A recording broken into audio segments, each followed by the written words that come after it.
Diamond Harbour কেন্দ্রে তৃণমূল কংগ্রেসের প্রার্থী হয়েছেন দলের সর্বভারতীয় সাধারণ সম্পাদক অভিষেক বন্দ্যোপাধ্যায়। সব জল্পনার অবসান ঘটিয়ে এই কেন্দ্রে সর্বশেষ প্রার্থী ঘোষণা করা হলো বিজেপির তরফে। এই কেন্দ্র থেকে বিজেপির তরফে প্রার্থী করা হলো অভিজিৎ দাস ওরফে ববিকে। অভিষেক বন্দ্যোপাধ্যায়ের বিরুদ্ধে অভিজিৎ দাস আদৌ ধোপে টিকতে পারবেন?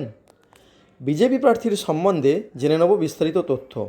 ভিডিওটি প্রথম থেকে শেষ পর্যন্ত দেখবেন। যদি ভালো লাগে লাইক করবেন, বন্ধুদের সঙ্গে শেয়ার করবেন আর চ্যানেলটি সাবস্ক্রাইব করবেন।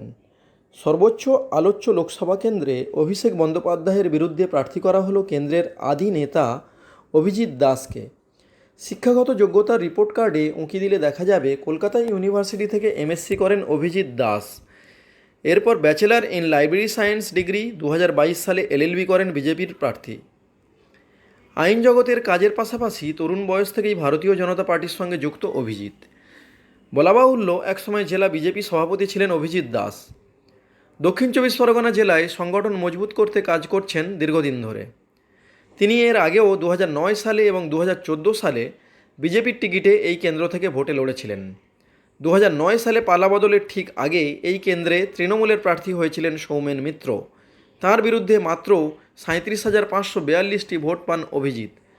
এরপর 2014 সালে এর আগেও অভিষেক বন্দ্যোপাধ্যায়ের মুখোমুখি হয়েছিলেন অভিজিৎ। সেবার তাঁর ঝুলিতে যায় 2,08,58টি ভোট। অভিষেক বন্দ্যোপাধ্যায়ের সঙ্গে ব্যবধান ছিল প্রায় 3 লাখ ভোটের। এমনিতেই রাজ্যে একমাত্র ডায়মন্ড হারবার কেন্দ্র থেকে প্রার্থী ঘোষণা করা হলো সব শেষে। বিলম্ব হওয়ার কারণে এই কেন্দ্রে বড় চমক দেওয়া হতে পারে এমনটাই ধরে নিয়েছিলেন অনেকে। অভিষেকের বিরুদ্ধে নাম উঠে এসেছিল বিজেপি নেতা শঙ্কুদেব পাণ্ডা, সদ্য কংগ্রেস ছেড়ে আসা কৌস্তব বাগচির নাম, এমনকি বিজেপি তারকা নেতা রুদ্রনীল ঘোষকে এই কেন্দ্রে দাঁড় করানো হতে পারে এরকম সম্ভাবনাও ছিল। তবে জেলা থেকে অভিজিৎ দাসের নামও পাঠানো হয়েছিল। অভিজিৎ দাস নিজে এবারের ভোটে প্রার্থী হওয়ার জন্য আবেদন রেখেছিলেন বলে জানা গিয়েছে। স্থানীয় বিজেপি নেতৃত্বের দাবি, এই কেন্দ্র থেকে ভূমিপুত্রকেই অভিষেক বন্দ্যোপাধ্যায়ের বিরুদ্ধে প্রার্থী করা হোক, এরকমটাই চাওয়া হয়েছিল। আমতলার বাসিন্দা অভিজিৎ দাস এই জেলায় রাজনীতি করছেন। তিনি এই কেন্দ্রের নারী নক্ষত্র জানেন। এর আগে 2 বার লোকসভা নির্বাচনে দাঁড়ানোর কারণে অভিজ্ঞতাও রয়েছে যথেষ্ট।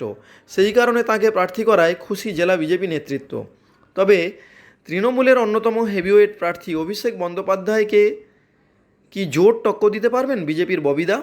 এবার নিজের জয়ের ব্যবধান আরও বাড়ানোর ডাক দিয়েছেন অভিষেক বন্দ্যোপাধ্যায়। তাঁর বিরুদ্ধে লড়াই কঠিন। খেলা ঘোরাতে পারবেন বিজেপি প্রার্থী? উত্তর দেবে সময়।